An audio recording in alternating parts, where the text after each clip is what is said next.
na Kinshasa, Mbote na Lubumbashi, Mbote na Grand Équateur, Grand Bandundu, Grand Kasaï, Congo Central, Brazzaville, Gabon, Angola.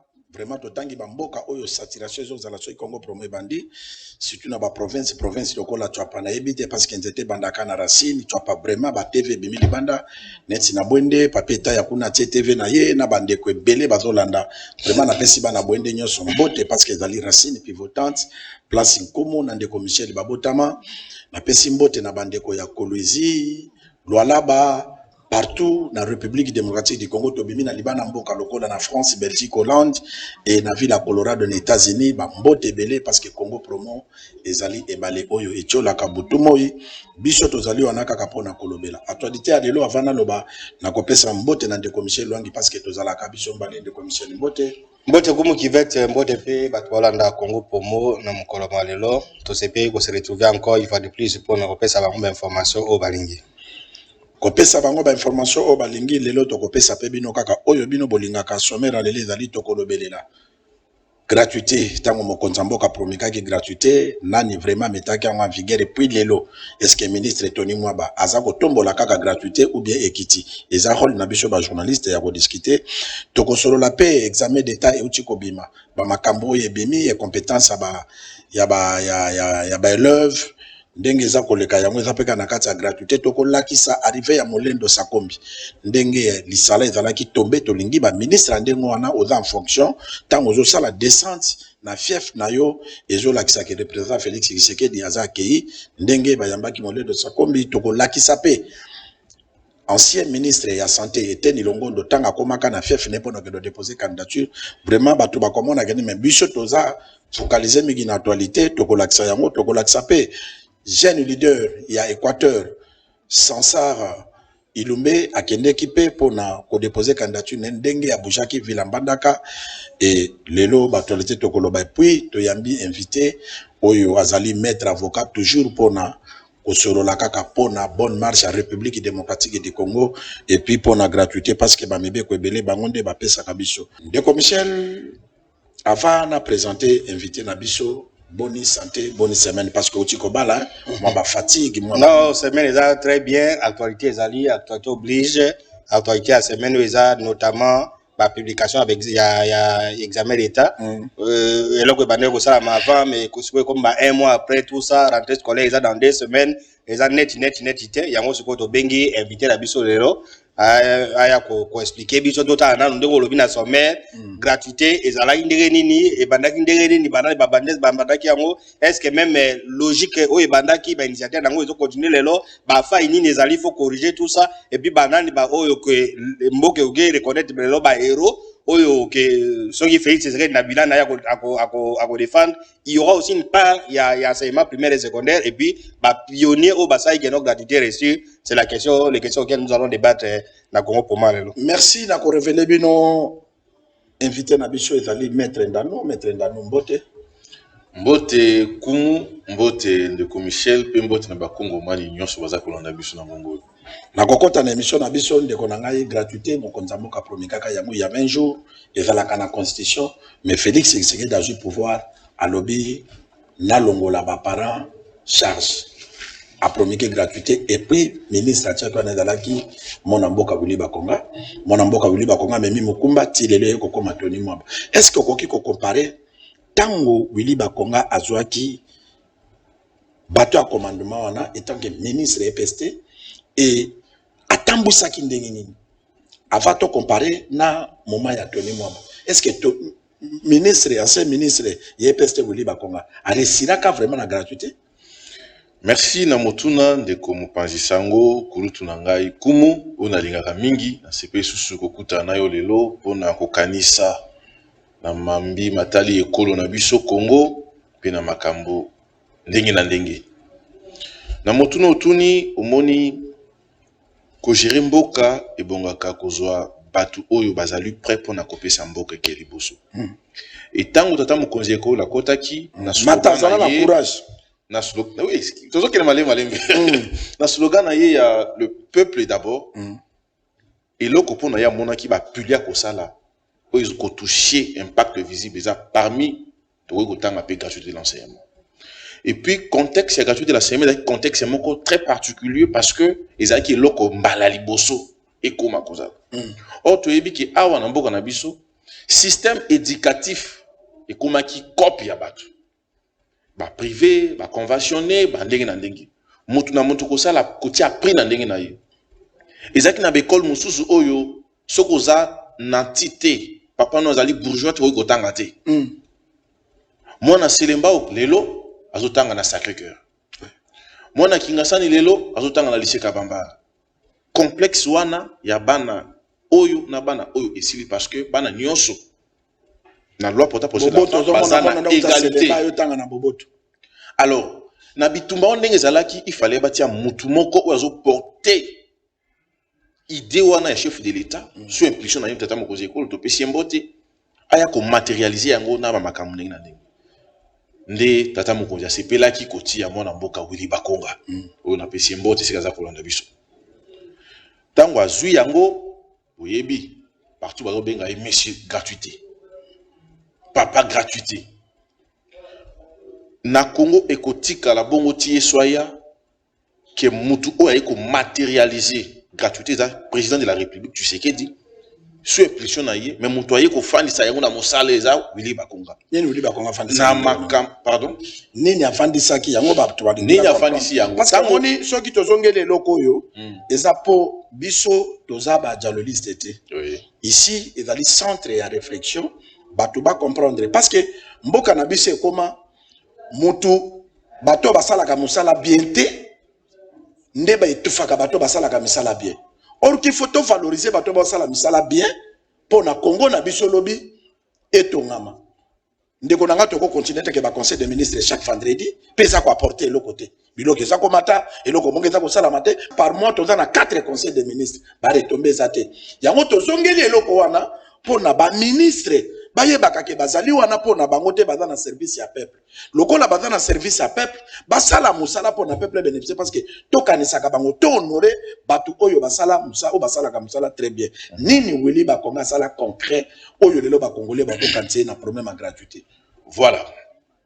Ndeko Willy Bakonga sali misala ebeli. Ya liboso tango ba nommé ye abandi koluka ko pacifier climat wana. Ba catholique ba boyaki boyebi yango.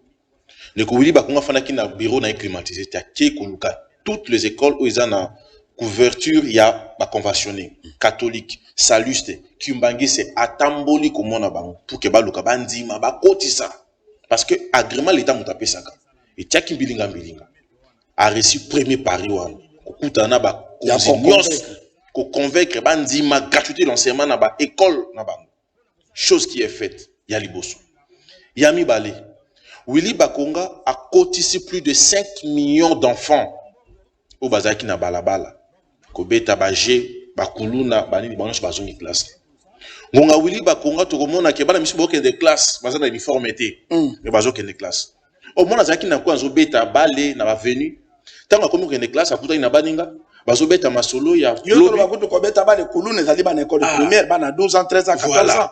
Abani Kokalisa, idée naïe sur la conception de la vie commence à changer automatiquement parce qu'il commence à partir à l'école. Il a repris le chemin de l'école. Ta mosala Bakonga sali. Bakonga ye a coûté ba non payé ba NP a foutu plus de 100 000 NP. Oyo ba fana vi na bango désespéré. Ba yebite mokoni ni l'état ko pesa bango atambongo na bango. Ateza mukien mais bazwaka yango. Willy Bakonga est venu payer 100 000 NP. Willy Bakonga a foutu 50 000 NU. Bah, nouvelles unités. Namboko. Et puis, il faut ça là. N'a point les sika mokoboy. Oui, bien que la fonction publique, il faut sur l'État, les tous à la Congo na biso. Ce qui, par exemple, est aux na 50 000, par exemple, fonctionnaires. Quand il y a 50 000, tu as assez à comprendre. Le bac est ceux qui va 10 fonctionnaires. Ceux qui basent 10 fonctionnaires. Oui, maintenant, 10 fonctionnaires, 5 basent enseignants. Nambo na biso Congo. Donc, on a pas fonctionnaire de l'État, enseignant, baza moitié, il y a pas fonctionnaire en na biso mobile. Et lorsque Willy Bakonga arrive, à Kouti enseignant à Kinshasa, na salaire, il y a 120 000 francs congolais. Est-ce que na 120 000 francs congolais, à quoi kosunga famille? Akosunga akokole sabana kotangisa ya moko bana kotangisa bana université Willy Bakonga yé na capacité na yé managériale peut matérialiser vision chef de l'État pour que social est bon. Sur l'impulsion du président de la République. Toujours sur l'impulsion du chef de l'État. Bakonga y a payé 6 salaires et commis 360 000 francs. 200% est surplus. Jamais vu dans ce pays. Et je pense que Ekosa le mali sous-souté. Tant que vous voyez, à Pessi Batouana Mbongo, leur vie commence à subir du changement positif. Tant que vous avez 120 000 francs. Aïe, à combien vous avez bon, régulièrement. Tant que vous venez Bongi. Et ça, il a fait au travers de la République. Enseigner à combien de valeur. Enseigner à Zubomoto. Moussou, yobi ba maman mi ba komi ko kene mo mbongo, enseigner à Tuna Tina miso à maman ndako. Parce que maman doit ça mbongo azoler sa famille. Mais tant enseigner qui a Zuma 300 000 a commis bombali na ezongi na kata libota. Et ça, management, il y a Willy Bakonga comme technicien et enseignement. Tolongwe wana. Tant le chef de l'État a décrit gratuité. Batebele ba finga ki yango. Et ça là qui d'abord bien réfléchité. Qualité enseignement et kokita. Boina boy. Mais ndeko Willy Bakonga tali a lobby non. Pour sa chef de l'État ezaka kateke bana nyonso bakota kelasi. Mais il faut pas naba yeba la qualité de l'enseignement. Alors, naba nini division les qui naba musika na mboka. Il y a de places où les inspecteurs ne parvenaient pas à arriver pour contrôler qualité enseignement des pesana. Parce que bana mingi bason qui classe. Là c'est comme saturé. Pas to comme belé. Inspecteur azana moyen de déplacement té. Nzela ezamabe. Frère de monsieur Ezate. Willy Bakonga na mayele na comme technicien abi non. To créer ba sous-division. Rapprocher les organes du contrôle de l'enseignement auprès des équipes. Pembe ni yaba école wana pour que épessa ba inspecteur capacité ya ko vérifier sur la qualité de l'enseignement. Ata soki mwana ko kena université té mais gratuité et ko pesa mwana espoir ayeba ata ko tanga na ko koma fondation et pesa yé base on va dire un socle to soubassement pour que ça la vie na elingi mosusu. Mwana oyeba ko koma bonjour té ayebi lo ko koma. Donc Willy Bakonga aye na makambo ebele oyo na kotangela bino quelques-uns on a préparé on a carrément introductif pour na kolakisa ndenge lobi ke nina sala ki au début na présenté sur le plan il y a difficulté tout qui nango au début et puis na makamani ko ramener yango chemin faisant beaucoup za makambo susu beaucoup za makambo mosusu ndeko misoza na loko batisa na makambo de kalobi pona parcours ya Willy Bakonga na peste. Merci comme qui vient de ça dans l'émission oyo c'est par rapport ya ba publication examen de des oui to comme na publication bana ne bazo sala alors total anano eloko wana gratuité de l'enseignement na ba ku e mana batena dans batena fek na ku ezo man examen d'état na époque à Willy alors total en contexte oyo ba Willy bakoma ki na gouvernement Félix Tshisekedi a gagné l'élection aye ko sala coalition na FCC ba FCC wana ba Félix Tshisekedi ba adversaire politique vous comprenez kala il dépêche na PPR baba ne ko mais pour besoin de la cause ba sala alliance Félix Tshisekedi a mis une vision hier il dépêche sa parti ya gauche international socialiste bango batalaka bo moto ya moto il a constaté que non eloko zo freiner mboka eza bana bazotanga mingi te so mona da ba classement ya ba UNESCO RDC na sima bana bazotanga te pourquoi parce que enseignement comme enseignement élite même loi 80 loi 96 loi 86 loi 4 même ba loi va modifier mais enseignement comme qui yeloko ya bato mususu et donc c'est une catégorie déjà qui devait envoyer les enfants à l'école Félix Tshisekedi abino na yé ko sala na sala gratuité enseignement de base ndenge za la constitution odi ko rappeler yango awo il donne une vision c'est pas lui l'exécuter quand des Platon le baki il a pensé de quelle sorte et n'a pas à personne il y a pas si penser alors si koyo nana ko matérialiser penser à président ou à matérialiser penser à président naturellement ce sont ministres de l'EPST mais ministre wana tout le contexte FCC car lui c'est un ministre ici à FCC disposition des la constitution mais batika ko appliquer en mode soki IDPS ou Félix Tshisekedi ko appliquer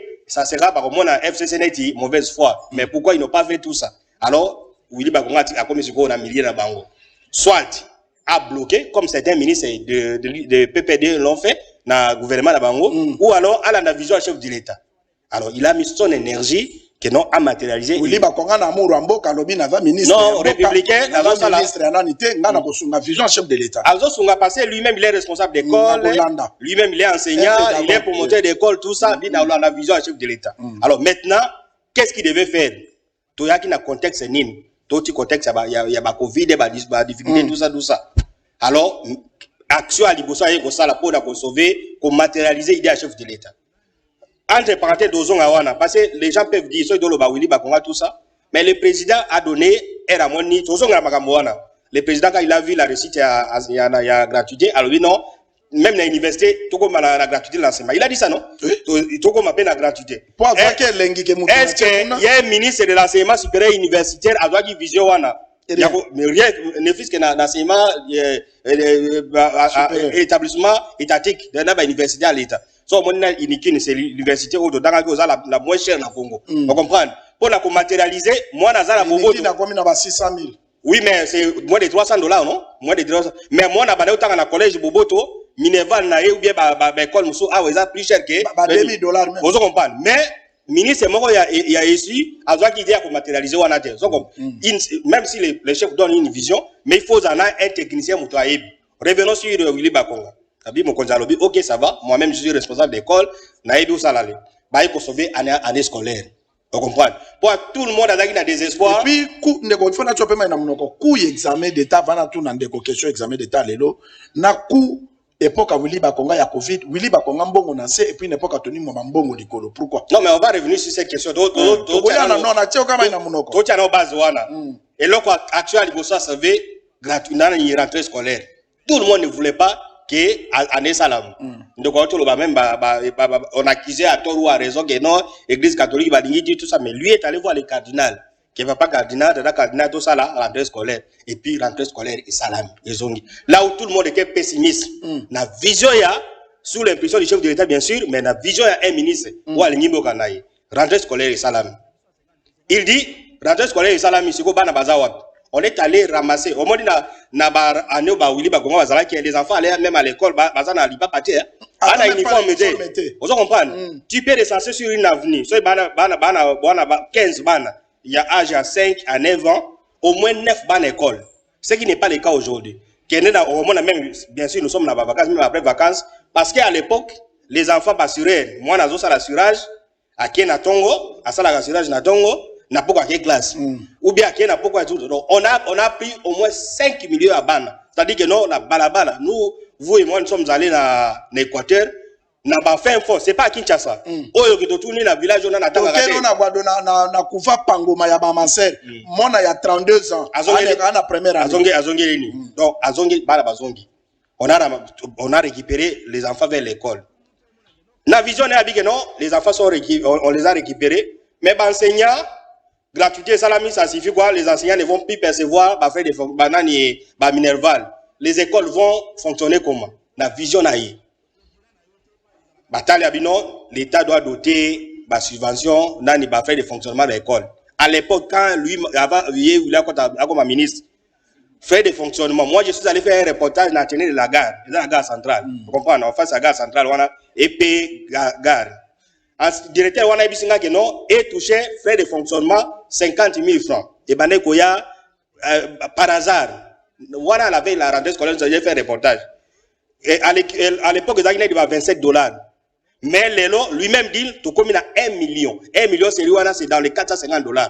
Tu vois, quelqu'un qui fait sauter, donc à faire remonter, subvention, donc financement, il y a 50 000 et comme il a 1 million. Alors, il y en a tant d'autres que notre Goya pour ça la montée, mais avant de répondre, Moutouna n'a pas examen d'État. Mais il a été combattu par qui? Vous comprenez? Les gens pensaient comme si dans EPST, il y a des millions.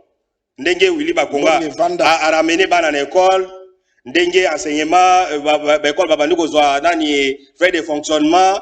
Enseignant, il passe de 120 000 francs à 380 000. À l'époque, c'était l'équivalent de $250. Bien, il a donné un million. Et combattu par qui? D'abord, FCC. Et puis, attends, on attend des commissionnaires, pardon. FCC, que Bissou il fallait combattre Félix Tshisekedi. A réussir. Mais, Tochaki Moutona Bissou, Kuna, Adona Dadisusu, vision à Bissote, il y a continué la vision, il y a réussite, il y a mandat à Félix Tshisekedi. C'est ce que j'ai dit ici, non? Le ministre, il y a finance à l'époque, parce qu'il y a la goule, tout ça, vous comprenez? FCC, mais ironie du sort, même à toi, il est baisse. Donc, ce que nous dossier, Moutoubaye, Vilipande, Willy Bakonga, Moutoumabe, c'est IDPS à travers Tony Mwaba. Tony Mwaba est allé accuser Nani Willy Bakonga dans la cour de cassation. École fictive, Babylon Kabanini, il y a beaucoup de députés, tout ça. Et il y a même Kozangi Samboka, 100 millions de dollars au Banque mondiale, parce que gratuité Zalagi, l'État finance, tout ça, Nani, Fonds pour l'éducation, Fonds mondial pour l'éducation, à mon que non, le président, il a aidé ça, l'idée à bien, tu as ça 1 milliard à la Banque mondiale. Alors, tu as bon, on me souvient de ma fonds PPT, tu as atteint l'initiative à PPT, il va donc mon dette, va dire que non, bon, aux la projet, on a orienté bon. Donc, il y a quand même, côté gouvernement central, bon, gouvernement partenaire. Mais dès lors que partenaire a moniqué, Bino, Namboka Bino, la Banque mondiale a suspendu 100 millions. Vous comprenez? Il y a Bani Niwana. Mais, aux autres, il y a même Tony Mwaba, pour répondre à il y a examen d'État. Willy Bakonga organise les TNAFEP na examen d'État na 5 millions de dollars. 5 millions. Des examens. Et pour un moment à Covid. Un ministre, ironie du sort, il y a quelqu'un qui a motion, député, cadre, IDPS, à mon avis, non, lui là-bas, il a un million, il a organisé l'examen, on a 16 millions de dollars. 32 millions de francs congolais. 32 millions. Vous comprenez? 32 millions, donc, 32 millions, c'est lui. IGF, a eu quoi avec non? Comment examiner mon 16 millions. Mais au moment où je crois qu'il partit la photo au moment inspecteur général à IGF, Tony Mwaba, na secrétaire général à IDPS, Bavandi, sur ces dossiers-là. Mais où a Willy Bakonga, on a la justice, et comme il y a Bani, mais IGF, où il y a une photo, mais il y a combattre 5 millions à retard examen de samedi. À l'époque de Willy Bakonga, les inspecteurs étaient payés. Mais au moment où l'inspecteur, bon, il y a année passée, la correction de sur l'examen d'État et quoi impacté la bani. Donc, pour dire qu'il y a quand même des gens, on doit reconnaître. Mais l'élément, au sali ou Willy Bakonga sali. Et puis, par ministre, il y a la cadre de continuité de l'État. Ce qui a coûté jalon. Pour autre inspecteur. Et puis, ça fait partie même à bloc ministre, comme ministre, il Willy Bakonga a créé la division, tout ça. À mon niveau, ça, gratuité pour mes élèves. Fonctionnement, salami, mais on doit veiller sur la qualité de l'enseignement. On a veiller parce que nous, quand on étudie, on était élèves, tout le monde a fait autant que ça court, on ne pas, tout le monde va dans la salle. Inspecteur, on assister à la cour. C'est ça. Hier, le week-end, non. Parce qu'il y a dans certains auditoires, certaines classes, il y avait au moins, la Guadeloupe, au reporter de la 180 élèves dans une salle de classe, 180. Vous comprenez? Dans 180, il y a 2 enseignants. Mon corps reconnu par l'État, Moussou a reconnu. Alors, Willy Bakonga, parce que lui, c'est un technicien à temps qui s'appelle l'école, même Batouana, ou a reconnu, Bafou a payé. Alors, elle est comme Babatoni, ou Abono, Bafitif et tout ça. Alors, l'école est comme débordée. Alors, il visualise à inspecter les aïeux, non, pas la qualité d'enseignement. Cette histoire-là, c'est faisait baner à Calais, ça signifie qu'un enseignant enseigne à commettre. Moi, je me rappelle, stagiaire, on a vu à l'époque, il y avait des ça, nani texte ya français, après si ba mot-clé, on obenga ba mot-clé, comme moi abajou, abat jour. Élève, mon collègue, n'a devant atuni nani stagiaire, abajou, ça signifie quoi? Stagiaire, pas quitté. Ti à sali. Mais inspecteur a demandé à Yeko parole à Yeko expliquer. C'est ce que Willy Bakonga a fait. Mais malheureusement, au moins, là où Tony Mwaba trouvé que non, milliards les alliés, inspecteur Bazo Foudamate, là où il devait faire l'économie à Bambongo, il y a eu dépasser plus que ça. Là où il devait faire que non, qualité d'enseignement, à l'époque de Willy, c'est 5 millions d'enfants qui ont été ramenés dans le chemin de l'école. Mais là, il y a moins d'enfants dans la classe. Vous comprenez? Pourquoi? Parce qu'il y a la surpopulation. L'époque, il y a Willy, bon, on a fait des fonctionnements, on considère les salles de classe. Mais le long, au moins, il y a surpopulation, il y a nini, fonctionnement, net, donc, moi, j'ai constaté quelque part, pour la aussi, ça n'a sur, avec du commerce, là-bas, 17 heures. Commerce, vous avez commerce, Kassai. J'ai trouvé les jeunes gens, entre 6 ans à 9 ans. Voilà, ils ont des rébellions. Donc, 6 ans à 9 ans, plus de 400 enfants. Tout ça. Les enfants n'étudient pas. Mais il y a quelques années, Willy Bazalaki, tout ça. Alors, c'est pour terminer. et bazotia ba nani ba ministre batala kapona résultat ya mboka. Oh bah on combat Willy, on va faire mieux, mais on a fait mieux que Willy à Salaki, ce qui n'est pas bonne chose. Merci, merci. Et puis dernier mot, ce que nous sommes en train de dire, c'est une émission au bateau je termine par là, s'il te plaît. Si Félix Tshisekedi a nommé le gouvernement depuis Bandereti Lero, 150 ministres par exemple, peut-être je vais exagérer, mais la moyenne à 30 multiplié par 50 multiplié par 4 ans. S'il y a des ministres, na département naie vision à chef à département naie basali musala conformément à vision à chef pas ko défendre na bilan naie ya wili so ba 4 ili ba konga za na 4 vous comprenez. Tous les restes là so ba 300 ba kende kaka baba nini ba kende kaka ba tourisme tout ça mais wili même konzambo ka be mutu nyoso tout congolais oye azomona musala gratuité apporté na wili ba konga na ba conditions difficiles il sera d'accord que non c'est l'un des meilleurs ministres que Félix Tshisekedi dans une mandat et que le pays doit reconnaître peut-être na ba mbule koya. Merci ndeko Michel Lwangi. Willy Bakonga zalaka ministre bomona bokende kotala bomona kombo ya Michel Lwangi na kombo kifeti kuna etant que na cabinet na yete mais lokole ezali intérêt ya mboka. Félix Tshisekedi dali président ya mboka. Makambo il fait ça la maka pour l'intérêt ya république mais pas pour l'intérêt ya bato. Parce qu'il y a deux ministres ba nommé ou bien qui ko déposer candidature malobinga na zami personnel à chef de l'état. Ce que ami personnel à chef de l'État, qui est mon konzamboka kabila ko boye bani po akokoza ngape ba connaissance te. Mais tant watie yo ministre, oza po na service ya peuple. Makambo balobaka ba fictif, eza lelo lokola na la police. Pourquoi batie pour police de proximité? Na ba quartier ba tchaka ba sousati po na ba gérer ce qui les kambesa mbala mo police ekomi et kangi mutu wana établi ordre. Yango Willy Bakonga reprochaka école na ba gestionnaire école pour na enseignement ezala ya qualité. Ce kotali lelo y a rien. Y a rien. Ndeko babundisaka mutu pour na tango ko remplacer au sala. Mboka na biso to tomoni makamu nyonso yelo kasikeza li sute. Toni mo babundisi Willy Bakonga ba pesie mais en soi akokite batebele bakanisa ke Toni mo ba ako travailler ko le Willy Bakonga tala même séance examen d'état oyo date à publication retard édictive Willy Bakonga komaki na niveau que bana bazolanda enseignement en ligne, bazolanda na télévision, édictif ezalaki na Canal Plus, mais lelo ba congolais ba komi kotalande chaîne ya ba ivoirien j'espère. Édictif ezalaki na Canal Plus te. Pourquoi makambe kitinde mwana mais mokonza mboka azo continuer kaka kotika ndeko wana Toni mo na place wana or qu'enseignement za kokufa. Soki tozui ba message ya publication examen d'état oyo bazo poser moi na question en français. Alors qu'on quand même pas répondre. Question en français, vous devez un problème. Mais comment même combo même bonjour. Mon a 6e major diplôme d'état et banité. Et puis examen d'état, on dirait ça pour Yokana. Par exemple, sur 52, sur 54. Et ça par rapport à quoi mettre? Merci de ce point à Motuna. Et ça, mala mota mobiso ba Congo mani to fandi boy to kokaka ko kanisa makambo ou ezali koya.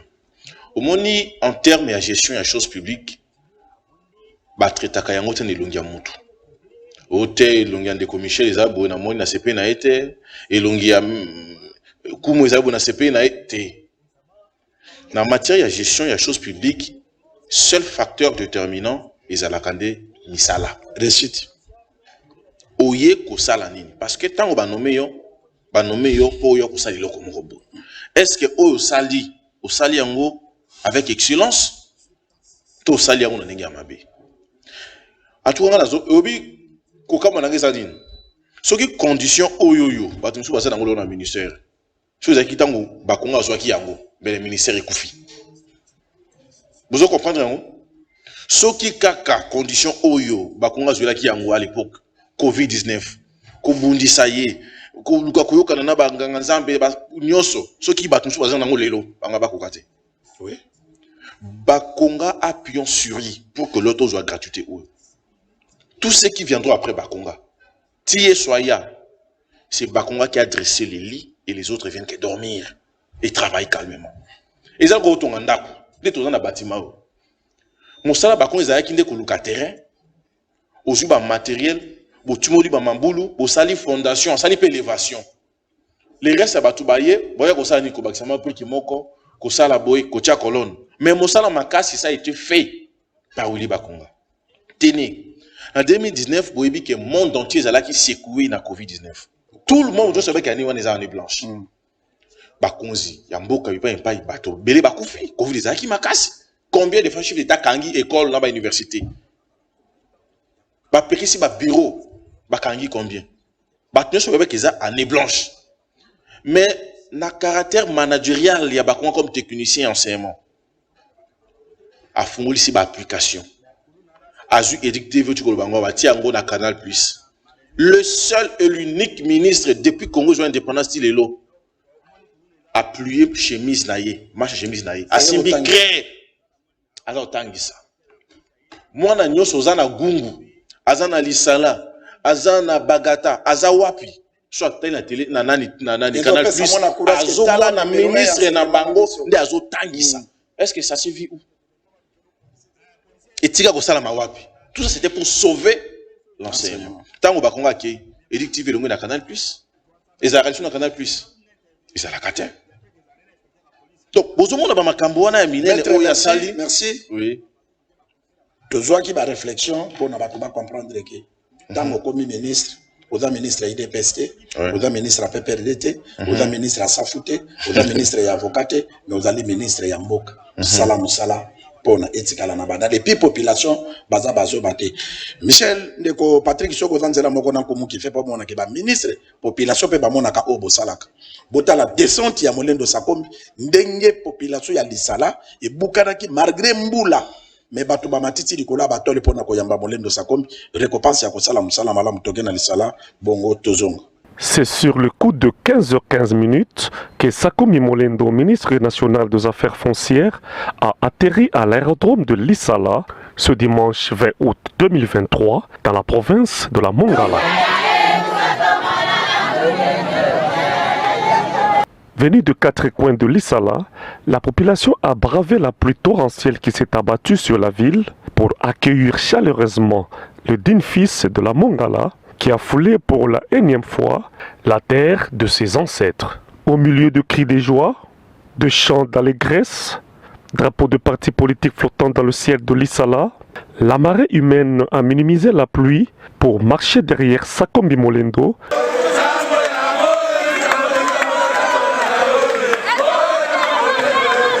Durant son séjour à Lissala, prévu pour une semaine au milieu de Sien, dans le cadre des activités de la Fondation Molendo Sakombi, il déploie un agenda chargé d'action sociale et d'intérêt communautaire.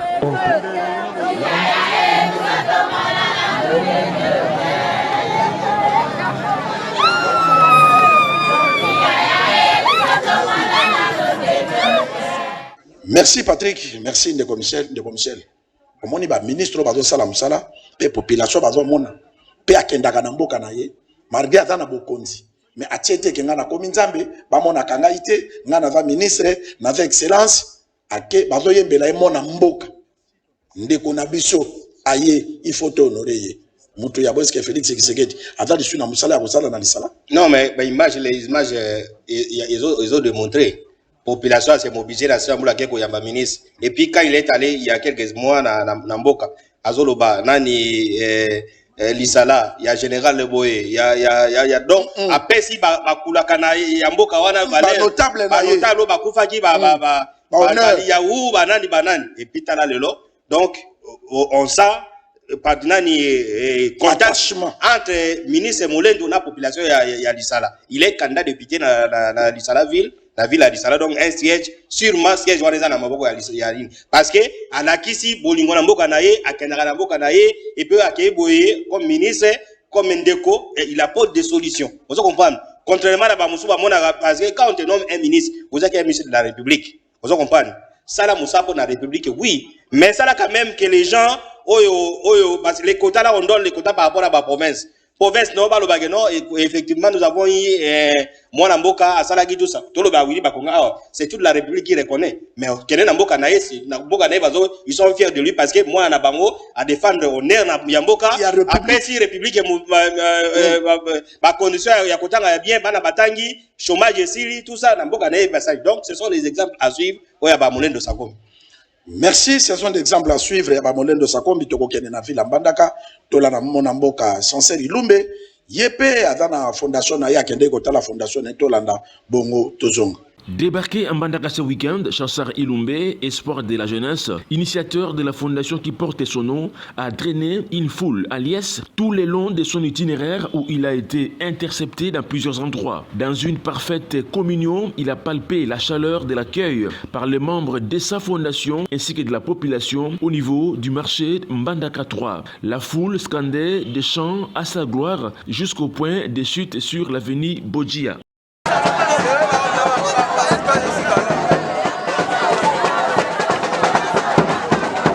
Dans ce site, Chansar Ilumbe a sollicité le soutien de la jeunesse attachée à ses œuvres philanthropiques visant le développement de sa ville natale. Deuxième étape de son périple, il a pris la destination de Wendi Sekli à 21 km de la ville de Mbandaka. Ici, l'accueil a été à la hauteur de son rang.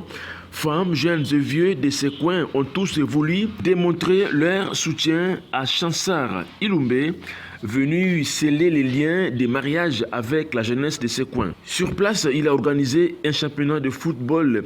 L'équipe de Wendi Sekli a marché sur celle de Mbandaka à l'épreuve de tir au but après un nul de 1 but partout. Ancien joueur de ASBS, Chansar Ilumbe a soumis les deux gardiens à l'épreuve de tir au but pour dénicher le meilleur. Les enveloppes ont été remises aux deux équipes ainsi qu'aux deux gardiens. Chansar Ilumbe a fait d'une pierre deux coups pour distiller son discours fédérateur. Fondation Chansar Ilumbe et déjà à la CP. La candidature que ma maman va y vivre pasteur Songo Bazali va y vivre Kenda kuna ba jeune musuka football ba Kenda kuna déjà la fondation bazwa makambo esenga bazwa. Yango fondation esuka ki boete. Fondation Chansar Ilumbe et lobby ekosuka kaka pona ba pièce d'amete pona makambo musuke. Fondation paye pona occuper ba jeune. Premièrement nous naza ancien joueur malgré ça avant de toucher. Du jamais vu en Mbandaka et dans la province de l'Équateur, les années se suivent. Les hommes se succèdent mais ne se ressemblent pas. Pour éviter les hauts risques de courses de taxi moto à vive allure, à bord desquels les finalistes se servent pour exprimer leur joie en pareilles occasions, le gouverneur Boloko Bolumbu Bobo, Alliance Vidéo, a rassemblé autour de lui tous les finalistes diplômés d'État de différentes écoles de la ville de Mbandaka au cercle Braliment, fêté avec eux leur diplôme d'État vendredi 25 août 2023. Émis par ce geste de l'autorité provinciale, les finalistes n'ont pas retenu leurs émotions. Ils se sont exprimés en ces termes. Je m'appelle Rachel, je suis l'élève de Wangata. Je suis vraiment très contente parce que j'ai obtenu mon bac avec 70% et merci aux parents parce que déjà ils ont beaucoup dépensé pour payer les frais scolaires et tout. Alors merci aussi au gouverneur parce qu'il nous a invités ici. Vous voyez seulement comme nous sommes. Non, merci aussi au président. Donc je suis vraiment contente. Je me nomme Franck Capoula, finaliste de l'Institut Frère Hilo. Je suis très content, premièrement, d'avoir réussi. Donc c'est vraiment une joie pour tout le monde d'être enfin futur étudiant. Premièrement, pour mes parents, je les remercie. Sans eux, je ne pouvais pas être diplômé aujourd'hui. Toute autorité provinciale, je leur demande de suivre le pas du gouverneur Bobo Boloko afin de fêter ensemble avec tous les diplômés. C'est vraiment une première de voir une autorité provinciale, donc une si grande autorité comme un gouverneur de province fêter ensemble avec tous les finalistes. Je remercie également le président Félix-Antoine Tshisekedi pour son développement afin de rétablir ou de rénover le système éducatif du pays. Maître, Tolandi Sansa, Adagène Lokolayo, Talaba Gène, de Bakomi ko émerger na politique. Yo potagène, vous avez une ambition politique. Oui, on a une ambition politique. Ce qui m'a je suis candidat gouverneur de la province de Nord-Ubangi, et puis tout est base. Vous êtes candidat député provincial, candidat gouverneur. Vous avez une ambition de Utaki Kuna. Kuna za mabele bakoko. toza na idée sur yango, toza na projet sur yango, toza na makanisi sur yango. Mais maître Binope, to sur la non pona Sidou Bangi. Oui. Non Bangi pardon. Province wana ezalaki Mobutu atiki bandako ebele. Oui. Mais deux gouverneurs bauti koleka. 3 coups. Non yazali. O yazali de troisième. Mais ti lelo gouvernement ba foute la gaga papa ko yagiala. Est-ce que bakoza la ta na place bakoko tia gouvernement te bazala ka ba locataire lokola na ba kalandeke zalaka? Bon, moni makambo ya gestion gouverneur ya gouverneur est un peu compliqué parce que ba réalité zebele. Tango mama Gerengo Ayaki comme commissaire spécial à CDC. Oui, côté à mon apoto pas d'affaire Mobutu, mais la bateau yebani fait rien. Mobutu asali musala mona ko pesa mbote yaki gouverneur Isaton Zege. Yé quand même tango ayé à mobiliser makambo. Yé mota bouger province. Bato balinga qui était pas comme toujours. Mouton sa musala mutema mabe bonaboti a démissionnaki. Yé pas bandé ko fanda démissionnaki. Mais province recette ezali malongate. Azo kene kolukisa na autonomie à gestion. Ko tambola ko beta ba porte pas na bipai. Pour qu'il y ait un makam. À la province, recette à province, par exemple, il y a moi mobile. Ils ont 2 millions de fois congolais. 2 millions de fois congolais pour ça, pour la province. Attends, vous fout à cabinet, qu'on se marre à ta stylo exaté. Ah, on a pris si mbote na gouverneur Isaton Zegas actuel. On m'a dit que Moussa Malamou, chef d'État nommé PCA, président du conseil d'administration, il y a quelle sanction et péréquation actuellement. Donc, à ça qui Moussa Malamou, mais tant ils allaient qui moukien, mouté à Mabé, et puis il y a moi. Merci, maître. Mais makambo pe oli ba konga ko suka. Non, on a la parole de solliciter. Patrick Soko zanzela moko na kumuke toto lobaki awa biso de kobosa na mutute. Dondo na yo poza na signature. Mais Congo promo et comme la Félix Tshisekedi radma ya mutu na mutu. Etani longo dakende ko déposer candidature na ye. Akutana ki pe na population. Batuna ki emituna etena répondaki réaction population pezali tokei to landa bongo tozongo. Comment voulez-vous qu'un politicien vienne à l'intérieur distribuer de l'argent à la population et faire croire à la population que c'est lui qui va nourrir tout ce peuple-là? Ça ne marche pas ailleurs. Et malheureusement, quand ils viennent ici, on chante pour eux et il leur distribue l'argent et puis pire encore, il leur achète ce qu'on appelle ici à Guinée, une boisson alcoolisée dangereuse, avec des taux d'alcool très élevés.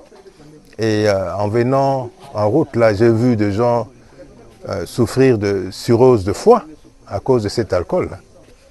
Et quand on prend cette boisson, je crois qu'on n'a plus le courage de travailler.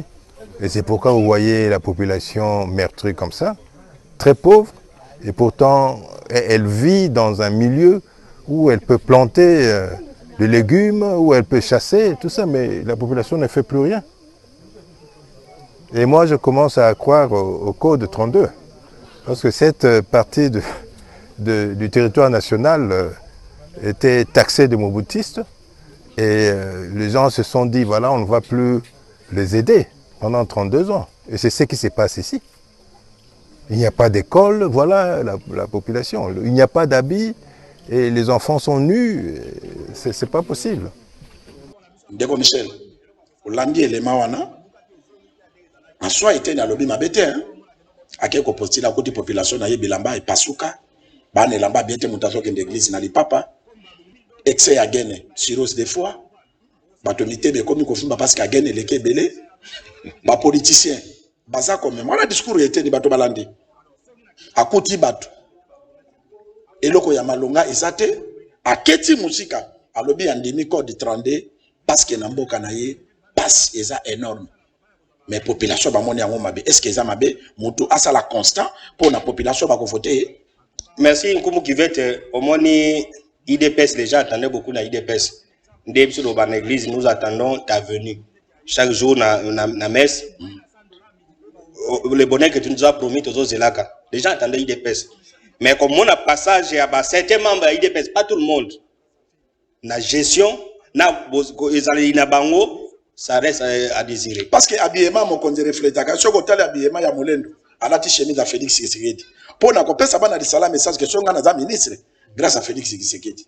Et ceux qui boyambinga, boyambinde Félix Tshisekedi.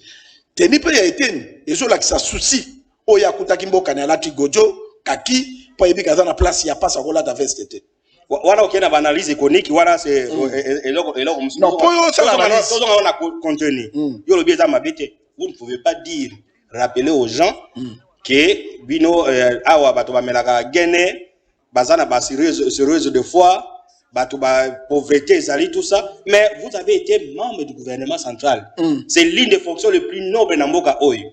Vous avez été fidèle à des petites choses, vous serez fidèle à grandes. Vous avez été fidèle, vous n'avez pas été fidèle à des grandes choses. Parce qu'il n'y a pas une fonction, eux, l'équipe aux membres du gouvernement dans Bogoy. Vous pouvez être député. Les députés, ils votent seulement les lois et contrôlent l'exécutif, ne résout pas les problèmes. Mais, au Ebaki, dans la situation, mais au pays, pour rappeler Bango. Pour rappeler Bango que non, en tout cas, à Wabozo, mais la guerre et tout ça, je crois que c'est une mauvaise communication. Vous comprenez? Parce que pour la population, et nous avons l'élément bâtini peut-être la prochaine émission à Congo pour moto la gisageno tout ça. Il faut quand même avoir des retenues. Et on va diffuser ça prochainement. Il faut quand même avoir des retenues. Ok, namboka na yo, loba makamona. Mais pour rappeler bango souffrance de. Surtout que yo gera kimboka. Omoni ndeko eteni longondo makamba lobaki bino bozomona ona o lobetan journaliste te maintenant le betan que chef coutumier ya Chwapa. Eteni bakoko ba memiye pour comprendre. Pe azongi ti na ko raisonner eloko ba benga l'Équateur code 32. Eteni azalaki ministre ya santé. Nzambe a touché Félix Tshisekedi. Alobi province wana na époque ya Joseph Kabila ba gagné ata tongate. Biso to tieyo to pesi yo mona na biso azape lisu munganga. Oui, basirose des fois ezali. Mais to pesi yo mona na biso tiaye ministre pour asunga pasi kaka ya Chwapa te. Mais ndengo mona ika na Chwapa Kongo mobimba na ba fin fond. Baza na problème wana. Ba tie Eteni longondo. Mais na ndenge na moni discours ne nanga na bino c'est que Eteni akoma na ikelate. Kokoma na lokina yango wana. Mais akokai ko tenir discours wana te parce que bakoko ya Chwapa batuchaki Félix Tshisekedi tia mona na biso po biso tobe na basiro des fois akomemela biso bakisi. Biso toza na bilamba te tanga kopesa biso misala tokosoma mwa bilamba. Oui, code 32 ezalaki awa mona na biso azwi musala po apangusa biso mai na miso. Mais yo sali yango te. Pe oye ko rappeler bango liso lobi code 32 yo za opposante yo za na pouvoir pour le bakoza mi personnel à chef de l'état. Solution nini oyo pesaki yo komi ministre national mona moko ya Chwapa pesi musala te. Yango mutu amboka na lobi ke ndeko yo kutaki nde na mandano ba pesaki biso misala pe tango yo longwe balongoli biso. Non. To sala ka communication ya bien pour na to aider mandat ya Félix Tshisekedi. Ngana boyebisa mokonza mboka. Mingi a nommé batu oyo baza ba master na été. A nommé batu o baza na ba compétence ba yebi politique. Politique eza eloko mususu. Classe P eza eloko mususu. Oki kozala médecin mais oyebi communication politique te. Tu dois avoir des journalistes politiques pour na ba aider yo. Tout le monde a kati. Ngali la cause de likambo. Naza licencié en communication. Michel a licencié en communication. Mais na ken devant magistrat, na cause avocat. Pour avocat da yebi balo ya ko défendre nkumu. Na olobate ke no ngana tanga na za quand même il est traité. Question magistrat ko tuna ngana ko répondre nga moko na tina magistrat. Ça c'est une erreur. Bino politique obozo sala lelo toyebite. Okoya na cabinet boye azimo na tata mosi na conseil en communication pour nani parce que et comme époque na bango azui membre ya parti parce que les commis pour na batu bazo misala fa to baza na parti DPS soko za muto IDPS te okosala depo prebe na chef bato baza ko nezaka bato IDPS bato abandundu boye mais bato baza na ba capacité baza la gâté soko tali même pas ministre de la communication atelier na ye azana ba journaliste na ye o ya tia parce que batu na mituna ya makasité azaka kana batu na ye mboke gérama bongo te Félix Tshisekedi sulsi na ezali asangisa tout congolais ensemble mais ça te ka sangisa ba master na ensemble pona Congo ekende liboso Congo ekende liboso na savoir ya batu na batu na ndimité na zolo bango très bien na modèle la communication yete na kando population baza nango kedelo te na cause à la voter na élection na Chwapa. Je ne crois pas n'expérience na za nango on a yebi na ndimité ndeko linga ko loba pona ministre parce que to kompe na suka pona mboka boliba Congo. Voilà, omoni na suka na ngina loba boye.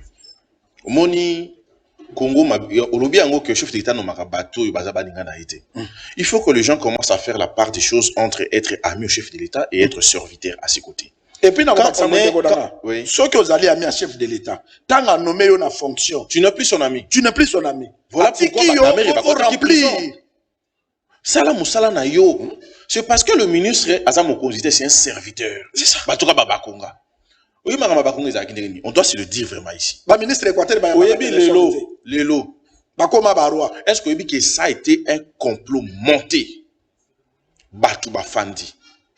Et comme on dit, l'ennemi est loin, le traître est toujours proche. Bande konaye ya Tchouapa, na bande konaye Moussou ya FCC à l'époque, Moussou pe bazana union sacrée lelo. Ba c'est conjuré. Loko la Willy Bakonga lingi a matérialisé bien chez les AP et longa totier la ye calme. Ça établi. On voulait même ôter à sa vie. Balingaki ba boma Bakonga même physiquement on lui a cherché. Même bola mu oyo sali. Tant on a poni aux ministres. Au sali parce que la population j'ai un artiste ça présent moi idée. Ouais. Pour clôturer parce que monsieur Komina Souka Tolanda ki awa candidat Bosekota. Ayaki plus de 30 avocats na cour constitutionnelle pour na basamba na weli. Et pas na bino pe bino bozalaki kuna na lobi boy. Batu basali complot wana. Baluki men ko boma Bakonga physiquement. Mais tant au sala malamu, cria muto azana Diolu, azana Goma, azana Bukavu, azana partout na Congo, oyo Bakonga pesi musala. Bane baké classe, bazo seka, bazo sambela. Nzambe abati la ki. N'eût été Dieu. On allait aujourd'hui pleurer Bakonga. Les gens se sont conspirés. Na niveau nyonso. Kofundaye, kotambo na komba Bakonga na ba bureau nyonso. Asaliboy, prévésateur. Heureusement, chef de l'État comprendre bango. Ma camion sur le Bawan is Akinini, Lokuta. Bakonga c'est un travailleur. Question de Kouana Feli Bosekota. Il y a d'autres réclamés Feli Bosekota, partout à l'Obaraki, à Zaya Bakonga. On a l'Ekinangaï. Oui, l'Ekinaï quoi? Mais, Bishop Ose Bangala. Tant que vous allez comme l'Ekino Sani, Kenemon a l'Ekino Solanaï. Pourquoi qu'autant on a combat l'Ekino Bisikanyos? Question à Liboso. Yami Balé. Pouvoir y a qu'au voter et pas la souverain primaire, peuple. Ozana ba droit civil politique na yo, Bakonga zana yaye. Ozana ba ambition za la député, au postulé payé. Mais aucune élection peut pas kata. Ozana toujours élection, ozwa kate. Peuple ponara Bakonga. Siko lingi nini? Motema mabe et ko komisa moto ndoki. Ata basali nini? Bakonga et reste candidat. Il va les écraser, il va gagner les élections. Waneza, Yako Sambate. Si on a l'île, on a une saturation, ils allaient au monde Congo Promo. Congo Promo, ils allaient canal Oyo, ils allaient au la Congolais. Mayele, la CPLMing n'a caractère impartialité na bino. Vous allez pour contreter. Le quoi ba Congo mani, chose doit qu'on réfléchir na Oyo Sengeli faisala. Et puis na ko senga ba Congolais balanda. Congo Promo, ba yo ka information ya solo. Et puis, analyse neutre. Où ils ont coupé ça, chaque Congolais, à l'ouga koyeba, makamboza qui n'est pas. Makamba Bakonga. On lui a divulgué de partout. À Yibimbongo, à Saliboui. Mais qui peut prouver que Bakonga a volé $1? Personne n'a prouvé. Waza Bakonga bosse place yo, ndekonabiso etaya. Papier etaya, zakuna zo mouye mayo na ye wane lombe. Azakuna bunda mosala, kulutumbote, parce que Zali, to bunda, wane zali, o nzamba pe sabiso. So ils ont appelé sur les caboues à Kosunga peuple, Kosunga mboka na yo, ba bundisa muso to za na nzambe la simana, na za lokola harpe.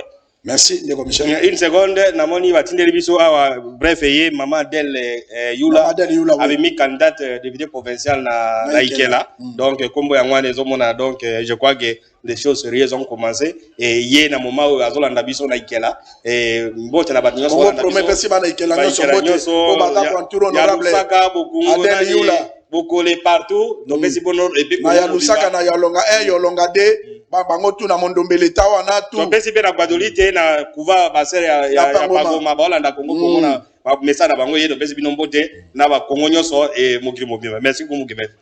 Merci na koloba kaka ke Congo Promo eza lokola kombo mama nyoso na tongo tanga kombo la kava pangusa ndako akombo la kamabele oyo elekaki to ko senga na ba politiciens surtout ya Équateur bolongola lolendo bato bazala ba ministre en Équateur et lo bazate bino boleki ba papa bombokote boleki ba papa ingolute un jour bokoleka boleki ba papa leo kengwa dondote boleki ba maréchal Mobutu te orgueil yo bino bolatu ane kokoma na moment lelo bokomo koma humilier hein bokomo koma humilier biso tozo pesa bino ka conseil et que mokonza mboka avant nommé atuna ka ba notable à Grande Équateur mwana nani toki ko pesa ye bokonzi parce que ziza neza trop bozo ka ba contestation musa lobi no mwana ana akoki ko bima ministre na compte Gwadolita mona Gwadote musa lobi te nkumu wana toyebi ete amona boendete donc c'est-à-dire nzete na nzete yebani racine nango mais un jour na Congo promo toko dévoiler yango parce que tozo mema mokonza mboka il faut travailler na bateau ba comme ma vision na ye lokola ba molendo sakombi tout ça la kana kabino molendo te mais image wana na bana ya lisalande babengi biso po na ministre molendo e bouger mboka tolekisi yango nkomona ndeko Michel bazale bale oyo bakangaka maboke te bye.